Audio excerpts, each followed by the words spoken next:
الحمد لله وكفى وسلام على عباده الذين اصطفى أما بعد فأعوذ بالله من الشيطان الرجيم بسم الله الرحمن الرحيم إلا من تاب وآمن وعمل صالحا فأولئك يبدل الله سيئاتهم حسنات وكان الله غفورا رحيما ومن تاب وعمل صالحا فإنه يتوب إلى الله متابا وقال عليه الصلاة والسلام التائب من الذنب كمن لا ذنب له أو كما قال عليه الصلاة والسلام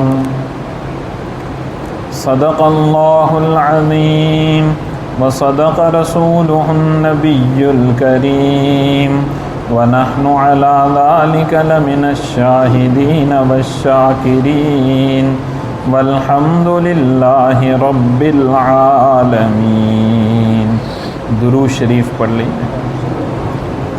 اللهم صل على محمد عبدك ورسولك وصل على المؤمنين والمؤمنات والمسلمين والمسلمات وبارك على محمد وازواجه وذرياته. معزز سامعین، قرآن مجید فرقان حمید کی سورہ فرقان کی ان آیات کا کافی عرصے سے بیان چل رہا ہے. ان آیات میں اللہ تعالیٰ نے اپنے خاص بندوں کی 13 صفات کو بیان فرمایا ہے. ان 13 صفات میں 6 صفات شروع کی وہ تھے کرنے کے کام، بیچ میں 3 صفات آئیں نہ کرنے کے کام، اور جو شخص نہ کرنے کے کام کرے گا وہ اللہ تعالیٰ کے قید خانے میں یعنی جہنم میں جائے. اور جہنم کے بارے میں یہ بات عرض کی گئی اللہ بچائے، چونکہ وہ اللہ کا قید خانہ ہے، اللہ کا عذاب خانہ ہے. اور ان بطش ربک لشدید، بے شک تیرے رب کی پکڑ بڑی سخت ہے. تو اس لیے وہ جہنم بڑی خطرناک جگہ ہے. حضور اقدس صلی اللہ تعالیٰ علیہ وآلہ وسلم نے فرمایا کہ جہنم کے اندر ایک کافر جو اللہ کو نہیں مانتا، اس کافر کی ایک ڈاڑھ احد پہاڑ جتنی ہوگی. احد پہاڑ جتنی ایک ڈاڑھ، کیونکہ جسامت ان کی موٹی ہو جائے گی تاکہ ان کو عذاب بھی زیادہ پہنچے، اور اتنی بڑی مسافت ہوگی.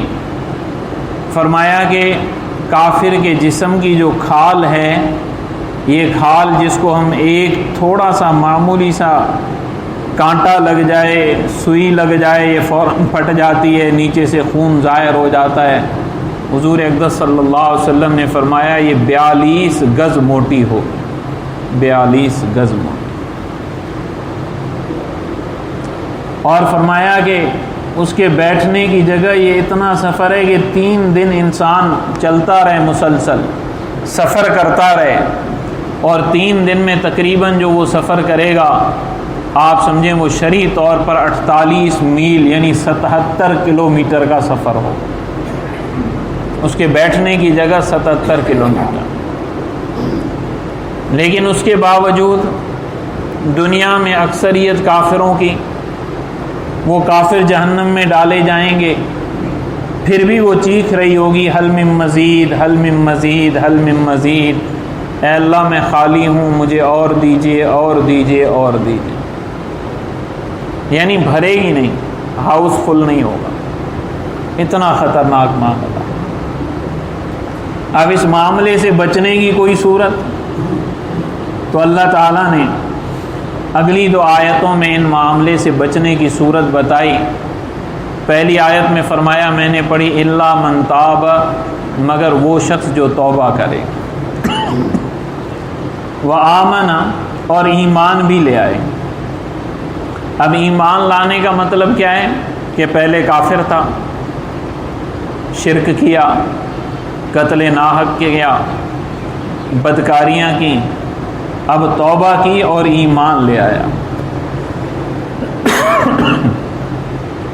وعمل صالحا، اور نیک عمل کرتا رہا۔ صرف توبہ کافی نہیں ہے کہ ایک مرتبہ توبہ کر لی، اسلام لے آیا، پھر وہ سارے اعمال جو پہلے والے تھے وہی چلتے رہے، نہیں، توبہ، پھر ایمان، اور پھر اس کے بعد عمل صالحا، نیک عمل یہ شخص کرتا رہا کافر۔ فاولئک یبدل اللہ سیئاتہم حسنات، تو یہ ایسے لوگ ہیں کہ اللہ تعالیٰ ان کے گناہوں کی جگہ پہ نیکیوں کو ڈال دے گا، گناہ مٹا کر ختم کر کے نیکیاں لکھ دے گا، کیونکہ اللہ تعالیٰ غفور بھی ہے اور رحیم بھی۔ اب اگر مسلمان سے یہ گناہ ہو جائے شرک کے علاوہ کہ وہ بھی خدا نخواستہ قتل ناحق کر بیٹھے، زنا کر بیٹھے، تو اگلی آیت میں یہ فرمایا ومن تاب، جو شخص توبہ کرے، وعمل صالحا، اور نیک عمل کرے۔ اب یہاں دیکھیں پچھلی آیت میں فرمایا تھا توبہ کرے ایمان لے آئے کیونکہ کافر تھا، یہاں فرمایا توبہ کرے، ایمان تو پہلے ہے، عمل صالحا، نیک کام کرتا رہے، تو پھر کیا ہوگا؟ فَإِنَّهُ يَتُوبُ إِلَى اللَّهِ مَتَابًا، بے شخص یہ شخص اللہ کی طرف خاص رجوع کر رہا ہے، خاص رجوع۔ اب پہلی بات تو یہ ہے کہ توبہ، کافر کے لیے بھی توبہ، پھر ایمان، مسلمان کے لیے بھی توبہ۔ اب توبہ کہتے کسے ہیں؟ تو توبہ کا اصل مطلب ہے انسان کو ندامت ہو جائے، اپنے کیے پر پچھتاوا ہو جائے، اور پھر اس کے لیے تین چیزیں بڑی ضروری ہیں۔ سب سے پہلا کام کیا ہے؟ ان یقلع عن المعصیت، جس گناہ میں مبتلا ہے اس کو فوراً چھوڑ دیں، جس گناہ میں مبتلا ہے، یہ نہیں گناہ بھی کرتا رہے اور توبہ بھی کرتا رہے، یہ نہیں ہے، کیونکہ توبہ کی پہلی شرط یہ ہے ان یقلع عن المعصیہ، معصیت سے فوراً جدا۔ دوسرا وَأَن يَنْدِمَ عَلَيْهَا، اس کو اپنے کیے پر ندامت ہو، گناہ سے ہٹ گیا اور کیے پر ندامت ہے کہ میں نے بہت ہی برا کام کیا، اللہ تعالیٰ کی نافرمانی کر دی، رسول اللہ صلی اللہ علیہ وسلم کے طریقے کو چھوڑ دیا، میں نے بہت ہی برا کام کیا، اس پر اس کو پچھتاوا ہو۔ اور ندامت کسے کہتے ہیں عربی میں؟ تعلم القلب، یعنی دل کے اندر غم بیٹھ جائے کہ میں نے یہ کیا کر دیا، کس کریم اللہ کی میں نے نافرمانی کر دی، کیسے پیارے نبی صلی اللہ تعالیٰ علیہ وآلہ وسلم کے حکم اور طریقے کو میں نے توڑ دیا۔ یہ انسان کے دل میں اس کے لیے ایک کڑن پیدا ہو جائے، درد پیدا ہو جائے، تکلیف پیدا ہو جائے، تو یہ دوسری چیز ہے ندامت۔ اور تیسری چیز توبہ کے لیے کیا ہے؟ ان یعزم عزما جازما اللہ یعود مثلہا ابدا، کہ وہ یہ پکا ٹھکا ارادہ کر لے، مضبوط ارادہ کہ دوبارہ کبھی بھی اس گناہ کے قریب نہیں جائے گا۔ یہ تین شرائط ہیں توبہ کی۔ تو پہلی شرط کیا ہے توبہ کی؟ کہ یقلع عن المعصیہ، جس کام سے توبہ کر رہا ہے اس سے ہٹ جائے، اس کو چھوڑ دے، اس سے جدا ہو جائے۔ قلع کہتے ہیں اکھاڑ کے پھینک دینے کو، چھوڑ دے، اس کے قریب نہ جائے۔ اور دوسری کیا ہے؟ ان یندم علیہا، اس پر ندامت ہو کہ میں نے یہ کیا کر دیا، اللہ تعالیٰ کو میں نے کیسے نافرمانی کر لی۔ حدیث شریف میں آتا ہے کہ جو پکا مومن انسان ہوتا ہے، جب اس سے کوئی نافرمانی سرزد ہو جاتی ہے، فرمایا اس کی مثال ایسے ہے کہ جیسے ایک انسان پہاڑ کے نیچے آ جائے، پہاڑ اس کے اوپر آ کے کھڑا ہو جائے، ابھی گرا تو اس کی کیا کیفیت ہوگی؟ فرمایا ایسے پکے مومن کی کیفیت ہوتی ہے جب تک وہ توبہ نہ کر لے، اور فرمایا منافق کی مثال گناہ کر کے یہ ہوتی ہے کہ جیسے ناک پر مکھی بیٹھی تھی ایسے ہاتھ کر کے اڑا دی، بس اس کو پرواہ ہی نہیں ہوتی کہ میں نے کیا کیا۔ تو یہ ندامت کس کو ہوگی؟ پکے مسلمان کو ہوگی ندامت کہ میں نے اللہ کی نافرمانی کر دی، کیسے کریم اللہ کی میں نے نافرمانی کر دی۔ اور تیسری بات یہ ہے کہ یازم عزمن جازمہ، اس کا پکا ٹھکا ارادہ ہے کہ اب دوبارہ کبھی اس گناہ کے قریب نہیں جائے گا، قریب اس گناہ کے نہیں جائے گا۔ یہ 3 شرائطیں توبہ کرنے کی۔ اب گناہ کو تو چھوڑ دیا، دل میں کچھ دیر ندامت بھی ہوئی، لیکن توبہ کرتے وقت دل میں یہ خیال ہے کہ دوبارہ بھی یہ گناہ کروں گا تو یہ توبہ قبول نہیں ہوگی۔ ہاں اس وقت یہ خیال ہونا ضروری ہے پکا یقین کے ساتھ کہ اب میں دوبارہ اس گناہ کو نہیں کروں گا۔ ہاں اگر پھر گناہ ہو جائے پھر توبہ کر لے، پھر گناہ ہو جائے پھر توبہ کر لے، لیکن توبہ کی شرائط یہ ہیں۔ حضور اقدس صلی اللہ علیہ وسلم نے فرمایا ما اصر من استغفر، فرمایا کہ وہ شخص گناہ پہ اصرار کرنے والا نہیں ہے جو استغفار کرتا رہے ان شرائط کے ساتھ جو میں نے بتائی، چاہے اس سے ایک دن میں 70 مرتبہ گناہ سرزد ہو جائے پھر بھی فرمایا وہ اس گناہ پر اصرار کرنے والا نہیں ہے۔ اب یہ کتنی بڑی اللہ کی رحمت ہے کہ توبہ کر لیں، اللہ سے معافی مانگ لیں تو اللہ سبحانہ و تعالی معاف کر دیتے ہیں۔ پھر معافی کا وقت بھی نہیں رکھا، فرمایا ان اتانی لیلاً قبلتہ، اگر رات کی تنہائی میں میرے پاس آئے گا توبہ کرے گا میں اس کی توبہ قبول کروں گا۔ وَإِنْ أَتَانِي نَهَارًا قَبِلْتُهُ، اگر دن کی روشنی میں آ کر مجھ سے گناہوں کی معافی مانگے گا پھر بھی میں قبول کروں گا۔ اور فرمایا کہ وَإِنِ اسْتَغْفَرَنِي غَفَرْتُ لَهُ، اگر یہ مجھ سے توبہ مانگتا ہے توبہ کرتا ہے میں اس کو معاف کر دیتا ہوں۔ وَإِنِ اسْتَقَالَنِي أَقَلْتُ لَهُ، اگر یہ پھر اس کو توڑ دیتا ہے، توبہ کو توڑ دیتا ہے پکی توبہ کر کے شیطان اور نفس کے چکر میں آ کے، پھر مجھ سے آ کے دوبارہ کہتا ہے اب نہیں ہوگا اب نہیں ہوگا، فرمایا أَقَلْتُ لَهُ، میں اس کی ندامت کو پھر قبول کر لیتا ہوں۔ اور وَإِنِ اسْتَعَاذَنِي أَعَذْتُهُ، اور اگر یہ مجھ سے پناہ مانگتا ہے کہ اے میرے اللہ میں تو نہیں بچ سکتا آپ مجھے بچا لیجئے، تو فرمایا اب میں اس کو پناہ بھی دے دیتا ہوں۔ یہ اللہ تعالیٰ کا معاملہ ہے۔ اور یاد رکھیے گا میں اور آپ جو تنہائیوں میں بھی گناہ کرتے ہیں نا، چھپ کر موبائل دیکھ رہے ہیں، موبائل کا گناہ کر رہے ہیں، کسی بھی قسم کا کوئی گناہ آپ لاکھ پردوں میں چھپ کر کریں، کوئی دیکھے نہ دیکھے لیکن رب العالمین اس گناہ کو دیکھ رہے ہیں۔ قیامت کے دن یہی کافی تھا کہ اللہ تعالیٰ یہ فرما دیتے میرے بندے تو نے یہ گناہ کیا، لیکن نہیں، اللہ ہر گناہ پہ پروف لے آئیں گے، گواہ لے آئیں گے۔ وہ گواہ کتنے ہوں گے؟ 4 گواہ ہوں گے جو میرے اور آپ کے، اللہ تعالیٰ بچائے کوئی بھی کام ہوتا ہے اس پر 4 گواہ کھڑے ہو جاتے ہیں۔ پہلا گواہ کرامن کاتبین یعلمون ما تفعلون، یہ جو فرشتے اللہ تعالیٰ نے دائیں بائیں بٹھا رکھے ہیں، یہ ہر کام جو ہم کر رہے ہیں یہ اس کو جانتے ہیں، اس کو لکھ لیتے ہیں، اپنے پاس نوٹ کر لیتے ہیں۔ تو پہلے گواہ تو یہ ہیں فرشتے کہ قیامت کے دن ہمارے خلاف گواہی دیں گے۔ دوسرا گواہ جس کے لیے میں نے مزے کے لیے کام کیا کہ اس کو راحت پہنچ جائے، کیونکہ میرا جسم بڑا نرم ہے، گرمی میں نہیں بیٹھ سکتا، اے سی میں بیٹھ سکتا ہے، تو بجلی بھی چوری کی، پھر اے سی لگوانے کے لیے مال بھی حرام کمایا، حلال حرام کی کوئی تمیز نہیں کی کہ میرے جسم کو ٹھنڈک پہنچ جائے، یہ نرمی کا عادی ہے، تو یہ جسم قیامت کے دن خود میرا خلاف چلا جائے گا۔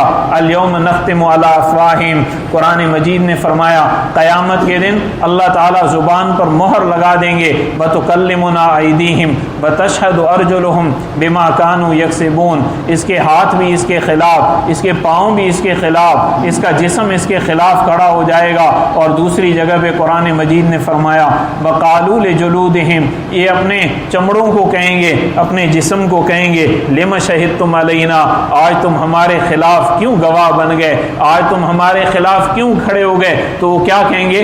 انطقنا اللہ الذی انطق کل شیء، آج ہمیں اللہ نے حکم دیا ہے، اللہ نے ہمیں بولنے کا حکم دیا ہے، جس نے ہر چیز کو بولنا سکھلایا۔ تو اس کے سامنے جب حکم ہوا بولنے کا، ہمارے اعضاء بھی ہمارے مخالف، اب ایک فرشتے مخالف، دوسرے اعضاء مخالف، تیسرے جس زمین پر جو بھی کیا، یومئذ تحدث اخبارہا، یہ زمین قیامت کے دن خبریں بیان کرے گی کہ میرے اوپر یہ گناہ کیا گیا، یہ کام کیا گیا۔ اب تیسرا خطرناک گواہ میرے اور آپ کے ایک گناہ پر، ایک بول پر یہ زمین ہے۔ اب زمین کی بھی گواہی ہمارے خلاف، ہمارے جسم کی گواہی بھی ہمارے خلاف، فرشتوں کی گواہی بھی ہمارے خلاف۔ اتنا ہی کافی تھا؟ فرمایا نہیں، قیامت کا دن ہوگا، اللہ تعالیٰ اعمال نامے دیں گے اور فرمایا جائے گا، قرآن مجید نے فرمایا اقرا کتابک کفا بنفسک اليوم علیک حسیبا، آج اپنا دفتر دیکھ لے جو تو نے کام کیا۔ کسان صاحب، ایک سال میں جو آپ نے کمایا لیا دیا ہے، یہ اس کا سارا دفتر موجود ہے،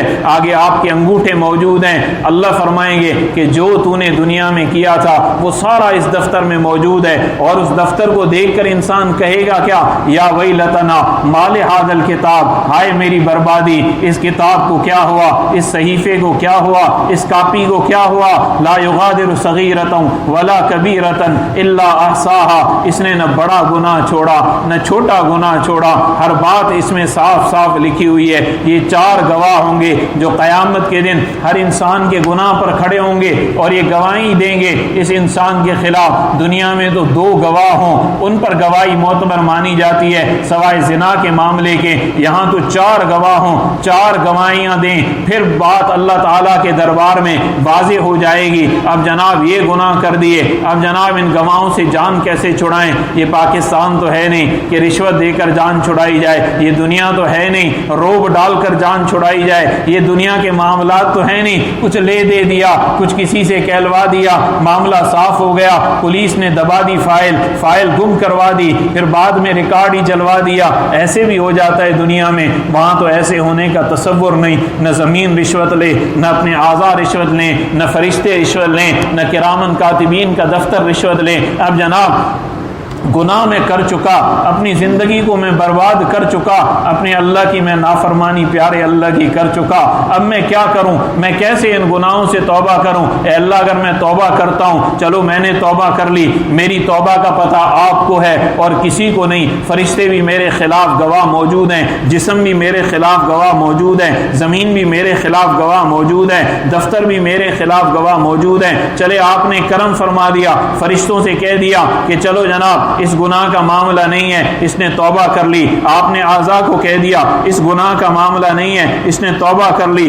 آپ نے زمین کو کہہ دیا اس گناہ کا معاملہ نہیں ہے، اس نے توبہ کر لی۔ آپ نے ہمارے دفتر میں لکیر پھیر دی کہ اس گناہ کا معاملہ نہیں ہے، ڈگری کے اس انسان نے آج توبہ کر لی۔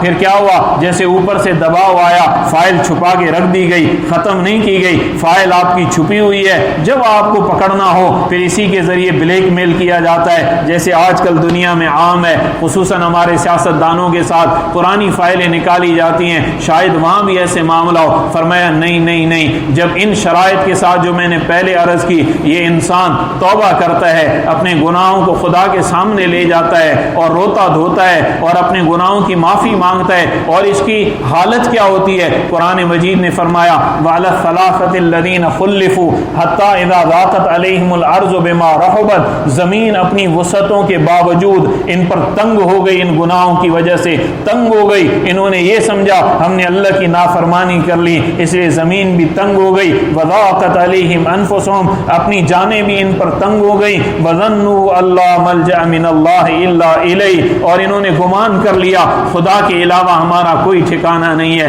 خدا کے علاوہ ہم بھی کوئی پوچھنے والا نہیں ہے۔ حضرت عمر بن خطاب رضی اللہ تعالیٰ عنہ کا زمانہ ہے، گورنمنٹ ہے، عمر بن خطاب رضی اللہ تعالیٰ عنہ عنہ خلیفۃ المسلمین ہیں، مسجد نبوی علی صاحب الصلاۃ والسلام میں آرام فرما رہے ہیں، دوپہر کا وقت ہے، غیب سے ندا آئی، یا عمر قم، اے عمر کھڑے ہو جاؤ، فوراً جاؤ جنت البقیع میں، وہاں ایک ہمارا بندہ ہے، اس کی جا کے فریاد رسی کرو، اس کی جا کے حاجت پوری کرو۔ وہاں جناب کیا ہوتا ہے، ایک بوڑھا گویہ ہے، گانے والا ہے، جس نے ساری زندگی نغمے سنائے، لوگوں کو خوش کیا۔ جب آواز تھی پیسہ بھی مل جاتا تھا، جب جوانی تھی قیمتیں بھی لگ جایا کرتی تھیں، اب تو جوانی بھی ختم ہو گئی، اب تو آواز بھی بیٹھ گئی، اب قیمت لگانے والا کوئی نہیں ہے، جناب بھوک آ گئی، اور یہ جنت البقیع میں جا کے کہتا ہے اے اللہ میں گناہ گار بوڑھا آج تیرے دربار میں موجود ہوں، اے اللہ لوگوں نے جب تک میری آواز تھی وہ میری قیمتیں لگاتے رہے، جب تک میری جوانی تھی